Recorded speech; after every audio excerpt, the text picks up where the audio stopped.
Egyszer volt, hol nem volt, az Üveghegyen innen, a Lederdő közelében élt egy ifjú királylány, akit Szelánának hívtak. Szelána különleges álmot őrzött a szívében, olyan birodalmat akart építeni, ahol az emberek hatékony együttműködések keretein belül mentális és fizikai egészségük megőrzésére ügyelve erős és boldog közösségekben élhetnek. A királylány sok időt töltött a Lederdőben, fejében egyre világosabbá vált, hogy ahhoz, hogy mindezt megvalósítsa, segítségre lesz szüksége. Először egy konferenciára vitt az útja, ahol elámult a profi szervezés és kivitelezés miatt. Rögtön el is határozta, hogy amikor a tervét megvalósította, és eljön a megérdemelt ünneplés ideje, az Edem csapatától szeretné megrendelni a 7 országra szóló gálát.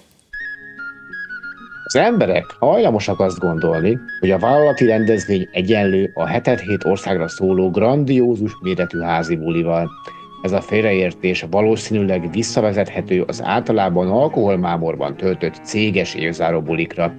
Eddig egy rendezvény jó szervezéssel és még jobb technikával megtámogatva számos jótékony hatással bír. Egy kiváló rendezvény érezteti a munkatársakkal, hogy ez egy profi munkahely, ki a rendezvényeit is komolyan veszi. A vállalkozás biztos lábakon áll, van pénzügyi tere, hogy áldozzon a közös minőségi programokra, és ne felejtsük el azt az életérzést sem, amikor az ügyvezető a 10 méter széles asztal előtt beszélve legalább egy rövid időre Steve Jobsnak érezheti magát. Miért minket? Mert a rendezvény legutálatosabb része, a technikai szervezés is erre egy kiváló 6 szavas válaszom van. Utálsz szervezni? Válasz minket. Szeretni fogod. Szelána a konferenciáról hazamenet, magához hívatta a bölcseket. Elsőként érkezett Vitalitás tündérkeresztanya, aki már sokat segített a királylánynak, hogy jól érezze magát a bőrében, megőrizze fizikai erejét és állóképességét, betegség sose akadályozza a feladatai végrehajtásában. Most abban szerette volna kikérni a tanácsát, hogy mit tehet a leendő birodalom embereinek egészségért, mire kell megtanítania őket, hogy hozzá hasonlóan jó egészségnek örvendjenek. Összeszámoltátok már, mennyi időt veszítettetek évente betegségek miatt? Nem csak a sajátotok, hanem a csapatotok kiesése is megakasztja a munkát. És mi van, ha a gyerek beteg, és heteket kell otthon maradnotok? A cég sikere az üzleti stratégiák és döntések mellett azon is múlik, hogy ti és kulcsembereitek hosszú távon, kiegyensúlyozottan és teljes értékűen jelen tudjatok lenni. A legtöbb vezető akkor kezd el foglalkozni az egészségével, amikor már baj van, pedig a betegségek miatti kiesés nem elkerülhetetlen.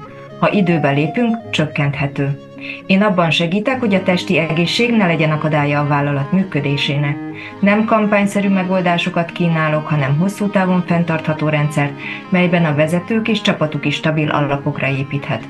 A valódi megoldás a megelőzés. Ha úgy érzed, itt az idő tudatosan tenni érte, beszéljünk. Következő bölcsként érkezett a fejekben való rend boszorkánya. Ő figyelmeztette időről időre Szelánát, hogy ne csak a palota sarkaiból, hanem a saját fejéből is üzze le porticákat, kezelje helyén a dolgokat, és persze szálljon időt a feltöltődésre is.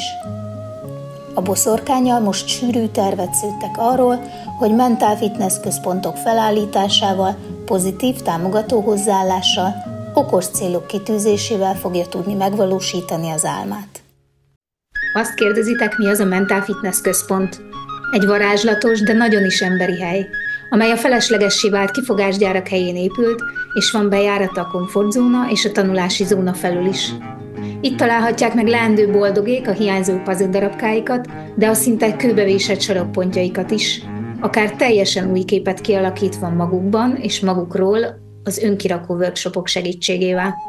Itt kezelik a kontrollálhatót, megtanulják fókuszon kívül hagyni a kontrollálhatatlant. Az újradefiniálás közben pedig gondosan elkerüljük a pánikzónát, a mentális állóképességünk fejlesztése is fokozatosan, biztonságos térben, személyi boszorkány közreműködésével történik. Szelána elég bölcs volt ahhoz, hogy minden bátor számára elérhetővé tegye a mentál fitness, de a dián szereplő embereknek felhívást is készített. Biztos vagyok benne, hogy ők a ti birodalmaitokban is megtalálhatóak, váltsatok nekik bérletet most. Ekkorra már megérkezett az Eneagram mágusa is, hogy Szelána egy valóban elkötelezett csapat élére állhasson. A mágus az embereket látta a birodalomban is, karakterüket a szívükből olvasva tanította meg őket az összehangolt együttműködésre. A csapat kiválasztásában és az önmagukért való felelősségvállalásban is támogatta a királylány tervét.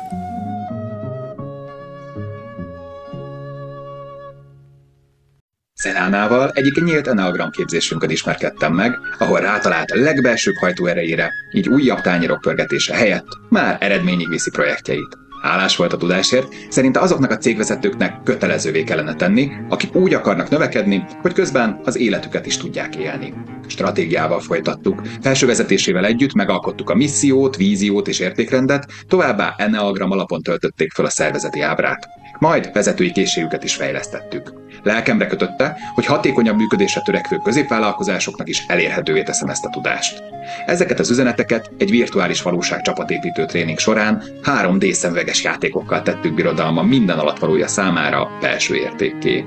Újongva közölte velem, ezt minden olyan multinacionális cégnek meg kell tapasztalnia, akik valóban elkötelezett és motivált csapattal szeretnének dolgozni.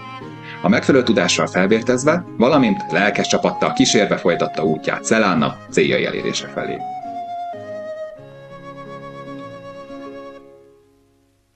Összeállt tehát a birodalom, megtartották az Edem-gálát is.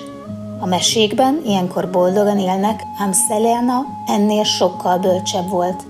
Okos királylányként időről időre maga mellé hívatta a 7 mérföldes csizmavarroda tündérkeresztanyját is, hogy legyen szeme és füle észrevenni azokat a lehetőségeket, melyektől még hatékonyabb, még eredményesebb lehet a birodalma működése.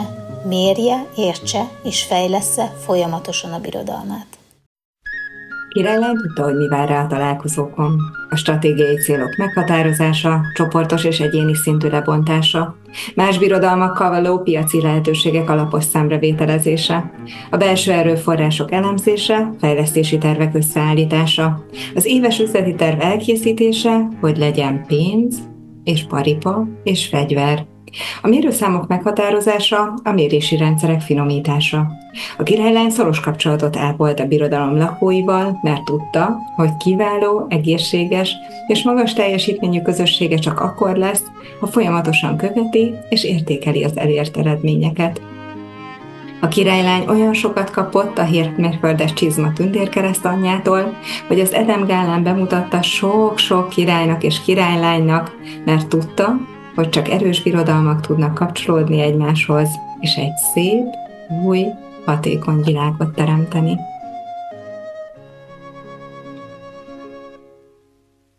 Szelána története máig él az emberek szívében, megtanította őket arra, hogy egy álmot valóra váltani nem varázslat kérdése, hanem kemény munka, együttműködő hatékony csapat és kitartás eredménye.